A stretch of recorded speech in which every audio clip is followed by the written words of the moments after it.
up, everybody, and welcome to another episode of the Just Your Board Podcast. My name's Stephen Wright, joined by Mr. William Monroe. Will, how you doing, man? Steve, not great. It was a pretty poor showing last night. Yes, that was not fun. For the Eagle hater and me, it was also not fun when we were like halfway through the game and Jalen Hurts said whatever 100 yards in a pick or something like that. Yeah, I was sitting here like, man, I just need 10 points from my quarterback. This shouldn't be a big deal, but apparently it is. Yeah. Luckily, it seems like trash points and garbage points are going to be a thing with this team because Jalen Hurts did come up with a pretty decent game actually by the end. Yeah, I think in our format he had like 25 or something like that. 24. Yeah. So, which is decent for a blowout loss, for a quarterback. Yeah, which is fine. But also, like, that's a game you gotta throw away. It's very weird, the rushing yard thing. With 30 Sanders. rushing yards. Yeah, They didn't run the ball at all, really. No, that's very odd. So I'm okay throwing this game out if you want. But yeah, it's a tough one. That is a tough one.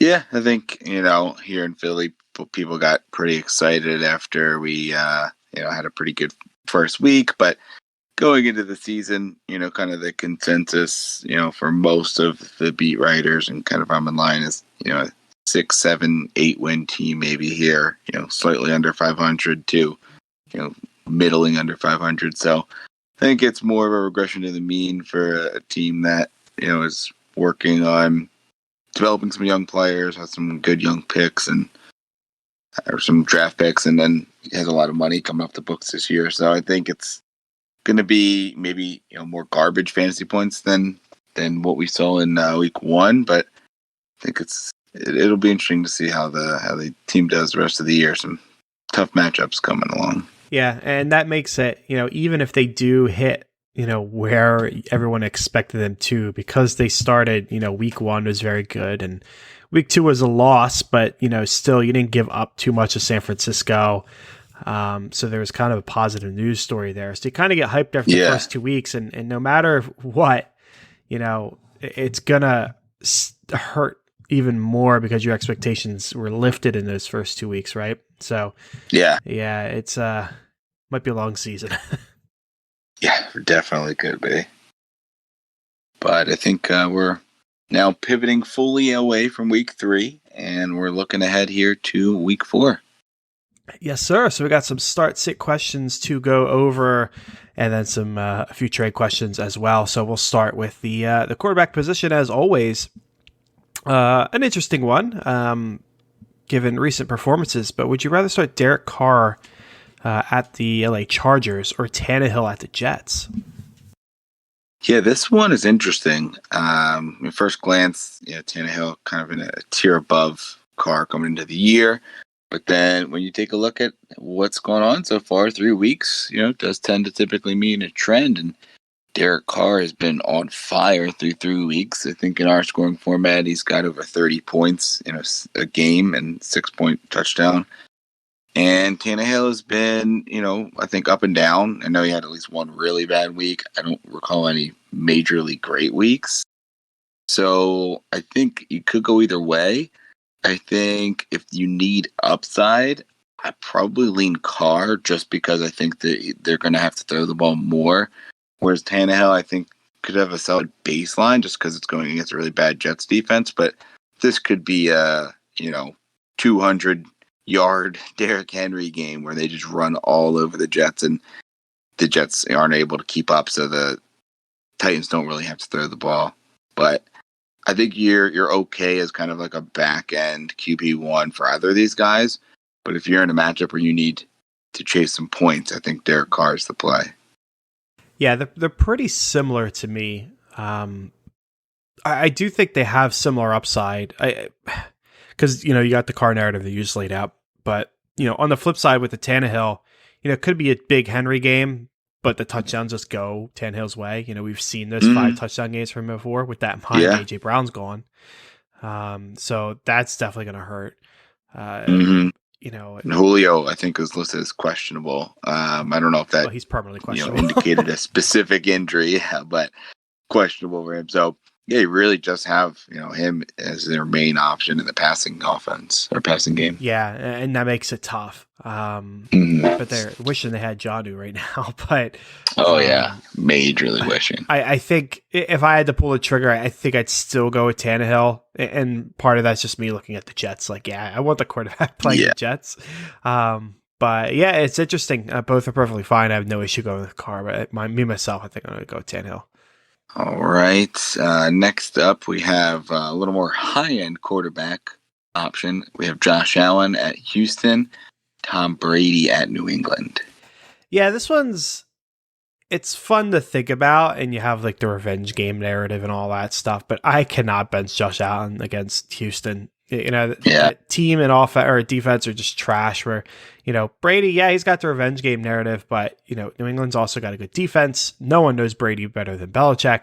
Like, I don't know, it might be a fine game. It might be a high scoring game, but Allen, unless Zach Moss steals all the touchdowns or, they get out to such a high lead that they just start benching all their starters, I can't see a world where he doesn't have a really good game. So I will go with Josh Allen pretty easily here.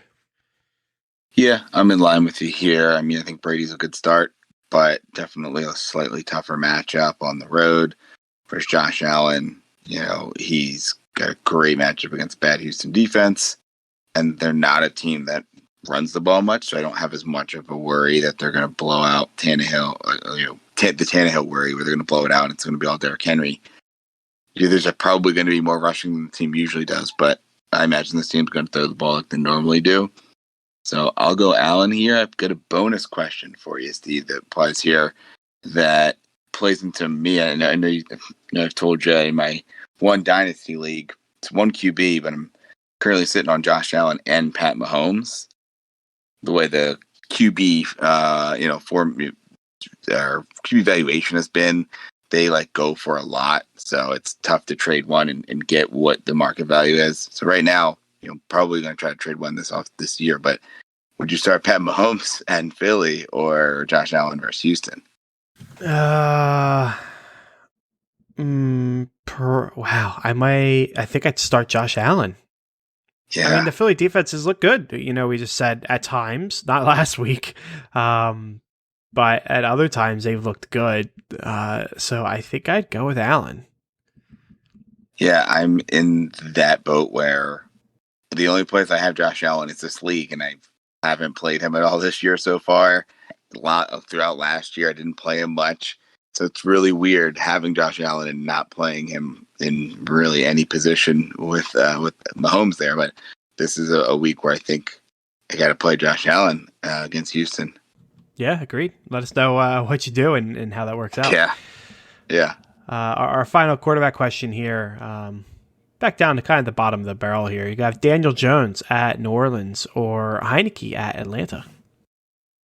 Yeah, I am going to go Heineke here. I know we talked about him on the waiver show. Really good matchup in Atlanta. I think, we'll see if Matt Ryan can get much going against their defense, but the Washington D hasn't looked like we expected them to look. And New Orleans defense is pretty good. We'll see. There's a lot of weapons that are injured in New York for Daniel Jones. So, I mean, he could rely on his rushing upside, which sounds weird to say, but he has had it throughout his career here. But I'm going to go with Heineke. What about you? Yeah, I'm with you for all the same reasons. I won't rehash the same conversations, but yeah, it's Heineke pretty easily for me. All right, so we're flipping over to the running back position. We've got a full PPR. Clyde Edwards-Helaire, Elijah Mitchell versus Seattle, and Darrell Henderson versus the Cardinals. This one would be interesting if everyone is healthy, but I don't trust Mitchell or Henderson enough to start them right now. Really over anyone. So it's going to be CEH with ease. Yeah, I'm in on CEH. I think Mitchell does have a great matchup against Seattle, who has been torched by the run. So if he's a full go and nobody else is there, and nobody else is playing. I mean, and Sermon will probably be there, but nobody else comes back. Hasty or any of the guys they've signed. I could see why maybe you want to take a shot with him, but there's just too much upside with Clyde, and what his role is in the offense, and he does have boom potential with that offense. He could fall in the end zone 2 or 3 times just because of that, how they likely will move the ball. So I think you don't want to get too cute here. I would stay with Clyde. Okay, our next one's a half-point PPR. We have Myles Gaskin versus the Colts, Patterson versus Washington, or Sermon versus the Seahawks. Yeah, I'm not ready to play Sermon, especially with Mitchell possibly coming back. But even, with Sermon by himself pretty much last week, they were using use check. So I'm a little worried about him. Dynasty, you're still hanging on to him and see what happens in the long run. But I do not want to play him unless I see that he is, running. And you want to see it for a couple weeks, I think, with him before I can play him. So it comes down to Patterson and Gaskin. Patterson has just continuously proven everyone wrong that he is a viable part of the offense. I know I was listening to the fantasy footballers, and they were talking about how, you're looking at Patterson. It's like, do I really want number 2 running back? But a lot of people are looking at it as, he took a few touches away from Mike Davis. He took some touches away from Russell Gage, who's not doing what we expected. And he probably got some targets away from the all-American tight end in Kyle Pitts. So I think he kind of, when you take all of those targets and touches that he's getting from other players, he's put himself into a very good spot. So I think I lean Patterson here. I know the Colts have not been good, but I just don't know about how good that Miami offense is going to move the ball either. And I think we saw Malcolm Brown get in the end zone last week. I think Patterson's going to have a higher floor with just the targets that he's going to get as well. Gaskin could come out and get all the carries, but I'm a little worried there. So I would go with Patterson. Yeah, I'm with you. Sermon's not a consideration. I would go with Patterson as well. I would be more firm in that decision if it was a full PPR, and a half-point PPR hurts him a little bit. But yeah, I think I'd go with him. They just use him all over the place, and it's hard to pass it You're on. going to need Gaskin to score. I mean, he hasn't got enough touches so far to warrant just volume play. Yeah, and for all the Colts' problems, their run defense isn't like the best, but I think it's like 12th or 13th in the league, 14th. Still so it's pretty good front seven. Yeah, it's upper end of middle, so that's something. So yeah, I would go with Patterson here as well. All right, so it wraps up our running backs. We've got one receiver here, and then we're looking at some flex positions that we'll have more of. So for receiver, we're looking at Corey Davis or Brandon Ayuk in a full point PPR. I think I'm kind of worried, and then, sometimes I can be kind of pretty conservative with, projecting the breakouts. And I know a lot of people are like ready to throw Ayuk into their lineups. I do think I go with Ayuk here, but it's not so much about him and, projecting that, okay, he's back and he is the guy. But it's more of like, I just don't trust Corey Davis, with all the volume. Last week he had a very mediocre week, despite all of the volume that he got. The week before was the week against the Patriots and did nothing. I think he had 2 catches for like 10 yards or something. So, despite getting the volume, he's very hard to trust. So I think I would go with Ayuk. I don't hate Davis because he's a good volume play. Maybe got a revenge game narrative there if he can get the ball. But yeah, I think I'll go with Ayuk here. What about you? Yeah, I'm going to go the other side. I'm going with the volume. He had 5 of 7 for 97 and 2 touchdowns. You're probably not going to get that 2 touchdown game again, but I don't think you're going to get a 2 catch for 8 yard game either. Going to be somewhere in the middle. And, catching 5 of 10 for 40 yards seems like it's probably on the lower side. He's got 2 great matchups coming up, Tennessee and then at Atlanta before the bye week. So I think, you're going to get 2 pretty good games. If you don't, I think you can pretty, firmly move on if he can't do it against these 2 teams and the bye week coming up, New England coming out of the bye. So these are the 2 weeks you're going to be able to use him. And from there, it might be a little more difficult. So I'm going to fire up Corey Davis here and just bank on the volume against 2 pretty bad passing defenses. Okay, cool. And like you said, we're going to move it to the flex realm here. Even got a defense question in here. But Will, in a full PPR, Debo versus Seahawks or Chris Carson at San Fran? Full PPR definitely gives, the wide receiver a little bit more of a boost, but I am not ready to sit Chris Carson just yet, man. He has been looking very good this year. I think he is kind of that borderline wide receiver one, a great running back one, great running back two. So if you have him in your flex, you are golden. I'm firing up Chris Carson here. Both solid options. I think most teams are probably thrilled to start both of them, but if you're looking at the two, I'm going to stay with Chris Carson, even against a tough San Fran defense. Yeah, I am the same. I'll go with Carson. We just talked about Ayuk. If the breakout, I don't know if you want to call it a breakout, but if the return to form is true, then that's going to hurt Debo to some degree. So I'll wait a week for that to play out. I will go with Carson here for probably even if I needed upside. I mean, Debo's probably got a lot of upside to him. Yeah, and the Seattle defense hasn't been great, but they've been getting torched by, I think, the run a little more than the pass. So we'll see. It should be, hopefully a pretty good game. That seems like it's the best division in football right now. A lot of quality teams and players in fantasy there in the NFC West. Yeah, it's an important game. Mm-hmm. So next up, PPR, we're choosing one out of four options here. Devin Singletary, Brandon Cooks. Devin Singletary versus the Texans. Brandon Cooks on the other side of that at Buffalo. Javonte Williams at Baltimore. Michael Pittman at Miami. I think it's pretty easily Brandon Cooks for me. I'm not considering Singletary.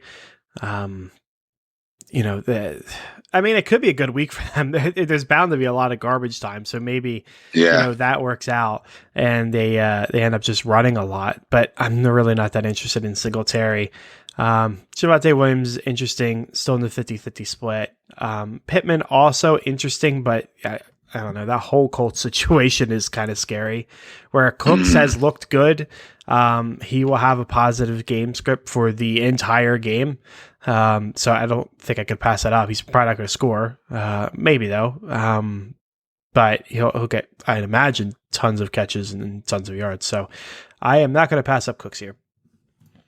Yeah, it's Cooks and Williams for me. I like Pittman, but I just that I need to see that offense do something, get a little more consistent here, and I'm not ready to start one of those running backs in Buffalo over the volume that you're going to get with Cook's target share just through the roof, and the way that Denver's been running the ball. They've got two guys that are running the ball really well, so I think you could definitely start Javonte Williams and Melvin Gordon. But Baltimore's going to be a little bit tougher of a defense. Buffalo's a good defense that Cooks has to go against as well, but the volume's going to be there, and the game script is going to be in their favor as well, with Buffalo likely up big. So I'll give Cooks a slight lean here, but I don't mind him or Javonte Williams. Okay. Next one, we got our defense question. Actually, a little bit of a rehash from the waiver wire conversation yesterday, but we have the Bengals versus the Jaguars, the Bears versus the Lions, the Titans at the Jets, and the Saints at the Giants there. Who are you wanting to start? Yeah, this one's interesting. You have two defenses in the Titans and the Bengals that are not defenses you're thinking about starting usually, but two really good matchups against the Jets and Jaguars, respectively. I still am not ready to look at that Titans defense. They just haven't played well. I know that the Steelers are banged up, but the Bengals did look a little bit better, so I'd be a little more open to them. But I would rather go with a good matchup, maybe not as good as Jacksonville or the Jets, but it's still a very good matchup. But a defense that has talent, where we're looking at the Bears and the Saints. So I would lean one of those two. Probably lean the Saints because of the injuries that we're seeing with New York. And, the Lions have proved that even if they're getting crushed, they're going to be able to put up some yards and some points at the end of the game a couple weeks in a row now. And the Bears haven't proven that they're going to be able to score much. They don't even know who their quarterback is, apparently. All three of them are on the table right now. So that one's a little scarier. I'll take the Saints here.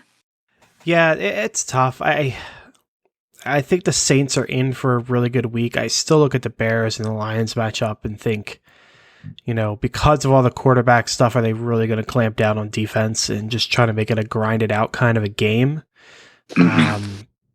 So I think I lean on the Bears side, but the Saints are right there. It's super close for me for all the reasons you said. All right. Next up, flex option. We've got full point PPR. We're looking at pick just one here. Marvin Jones at Cincinnati. Brandon Ayuk versus Seattle. Mike Davis versus Washington, and Jamal Williams at Chicago. Yeah, so this is a pretty interesting one. I mean, I'm going to throw out Mike Davis. It's Patterson or bust for me at this point with them. Marvin Jones is interesting, but I think he's probably third on the list for me. I mean, he's been solid for fantasy all year. But I don't know. There's just something that just worries me about picking a wide receiver on the Jaguars, really. So then it comes down to Ayuk and Jamal Williams, and it's just an upside versus a floor play. If you need an upside, it's Ayuk. You're hoping for that breakout. And if you need a solid floor play, I think I would go with Jamal Williams. He's been a big part of the game plan every week.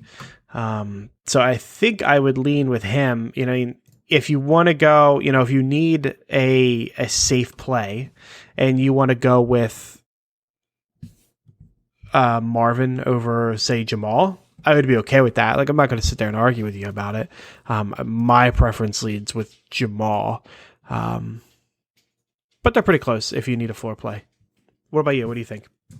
Yeah, in line with some, slightly different with others. I think Mike Davis, I'm not ready to play with any of the other three that are here. And I still want to see it a little more from Ayuk. I know he looked better this week. He was involved a little bit, but I still didn't see the targets that you're hoping for. And he has, some really big-time guys that he's competing with. So I'm debating between Marvin Jones and Jamal Williams. I like Jamal, tougher matchup. If it ends up being that kind of grinded out game against a tougher defense in Chicago, I lean Marvin Jones here. And Marvin against Cincy, I mean, he's had 9 targets, 11 targets, 8 targets. And he's coming in, bringing in more than half of them each game. Scored twice already, and we're looking at full PPR points. He's 19, 18, and 12 so far. So I'm going to stay with Marvin Jones. He's clearly the top option there for Jacksonville, and they're going to have to throw the ball pretty often, I'm sure, going up here against another pretty good offense in Cincinnati that has a great matchup. Now, it is a Thursday game, so you're going to know what you get out of that team, pretty early. And I know we're usually a little iffy on those Thursday matchups, but I would play Marvin Jones. I think he's, your Brandon Cooks of last week, that if it's a ugly matchup, you're gonna have him and DJ Moore as like there's 2 guys that actually come out and do something. I think he may be one of 2 or 3 guys you're happy you started on a Thursday game. Okay, and our last question here will half point PPR. Would you rather start Gronk at New England, James Conner at the LA Rams, Waddle versus the Colts, Gainwell versus the Chiefs, or Darnell Mooney versus the Lions?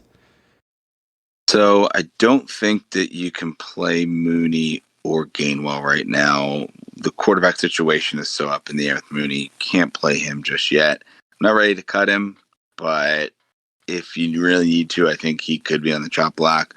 Gainwell, we've just seen so many different versions and game scripts with the Eagles offense. If they're playing well and they're in a game where they can score, he's going to be used. He seems like he's the favorite passing down back of the team. So I'm not ready to cut him yet, but while it's a good matchup against the Chiefs because you may have to score game script wise, I'm not ready to play him either. I am not sure about Waddle, but with Tua out and the game plan seemingly focusing more on the tight ends, with Gesicki looking great, not ready to play him either. So it brings me down to Connor and Gronk, and if Gronk's healthy, I think Gronk is the play. You're going to get decent volume, and then you're still hoping for a touchdown, but it's not as much of like a tight end. You're, going to get 4 catches for 40 yards, and then you're hoping for the touchdown. Gronk's someone that's going to get more volume than that, so I think you can play him. It's never ideal to flex a tight end, but I mean, him or Connor, I probably lean Gronk. I mean, you're hoping one of them falls in the end zone, and the Rams defense is a lot better than we saw Arizona playing last week. Yeah. What about you? I'm with you. I got a little bit of a flip in the order. So totally agree. The narrative is there for Mooney and Gainwell given their matchups, but you can't trust either of them. Between the two, I'd probably go with Gainwell, but I don't trust either, and I'm not starting either. Connor's probably the next one off for me. He's so touchdown dependent, and I just don't trust him. He had a good week 3, but his week 1 and 2, if memory serves, weren't all that great because he didn't get in the end zone. So, I'm going to pass on him. Waddle's interesting because he got a fair amount of volume with Brissett in there. I'm looking at that now. I didn't realize he had that much volume. That is, I believe maybe changes the narrative a bit. So he did look really 12 of 13. Yeah, him and Gesicki were really the benefactors there. So I do find that interesting. He would still be second though, just because he's a rookie wide receiver. He's backup quarterback. It was 1 week. Like, I don't know how much you trust that. So that leads me to Gronk as well. I mean, if there's one, to everything you said, if there's one guy that's going to care about a revenge game, I feel like it's going to be Gronk. He'll just go out there and smash just to smash. So I will. The only issue with Gronk is he is the Sunday night game. So hopefully we have more clarity on his health. Yeah, you got to be careful before those 1 o'clocks. Yeah, you definitely got to be careful there, and that's personal preference. Some people are okay rolling the dice and waiting. You can find somebody on the Monday night game. You got the Chargers and the Raiders, so you're hoping that you maybe can get a guy that could get decent volume there, but tough either way. Yeah, you'd be looking. Jared Cook is probably out there as a backup option. Brian Edwards might be. Renfro, solid PPR guy typically. So there's some backup options out there.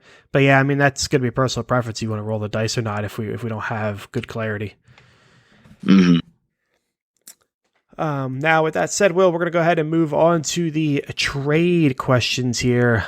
Per the usual, we'll start with 2 dynasty ones. Superflex, tight end premium. Basically, is it time to sell Derrick Henry? Derrick Henry or 2 2023 first-round picks? Yeah, I think that's the makeup of your team. If you are like a top 2 or 3 team, you're a bona fide contender, I'm more than okay to ride Henry out this year. But if you're a middle-of-the-pack team and you are, or worse, I love the 2023 class. The 2023 class should be okay, but the 23 class as of right now is lining up really nicely. So we probably don't know where those picks are going to fall. I'd like to maybe get a, okay running back in return as well or something more, but 2 2023 firsts is a very good, start to a package or kind of bulk of a package for Derrick Henry. Yeah, I'm with you. If I'm a contender, I'm definitely sticking with Henry. If I was a rebuild, I think I'm still sticking with Henry just because I don't want 2 firsts. I'd rather have a young wide receiver, a young running back plus a first, something like that. And if I'm taking 2 firsts, I don't want them to be like the draft class is looking to be good for 2023, but I don't want to wait for my payoff for Derrick Henry for 2 years. And then it's not like the payoff's likely going to be immediate. Like, you're going to have to wait 2 years to draft him and then another year, another 2 to find out, if those players are any good or not, depending on where the picks are. So, you're selling a piece of rebuild and you're really not going to have answers for somewhere between 2 and 4 years. I don't want to do that. So I'll take Henry in all situations. The first are tempting in a rebuild, but I would need to work on that deal a little bit. All right. Next, we have another dynasty 12-team PPR, DK Metcalf. DK Metcalf on one side for a top 4 pick in 2022. A currently unknown 2022 first-round pick, and Terrence Marshall. So 2 firsts, 1 likely early, and Terrence Marshall for DK Metcalf. Yeah, I guess, the first question is, can you guarantee that that's a top 4? For the sake of the question, I guess we say we will. If that's the case, I will take that package. A top 4 pick is awesome. Another first, could be early. It could be late, but 2 firsts is great trade ammo. So if you want to do that, you have great trade ammo. And then Terrence Marshall, I think he's looking good there. The Carolina offense, is looking really good. Robbie Anderson, he hasn't been getting used much. He could be shipping out here at some point. Who knows? And that's going to allow him to step up. Darnold's looking good, so you might have your quarterback of the future figured out.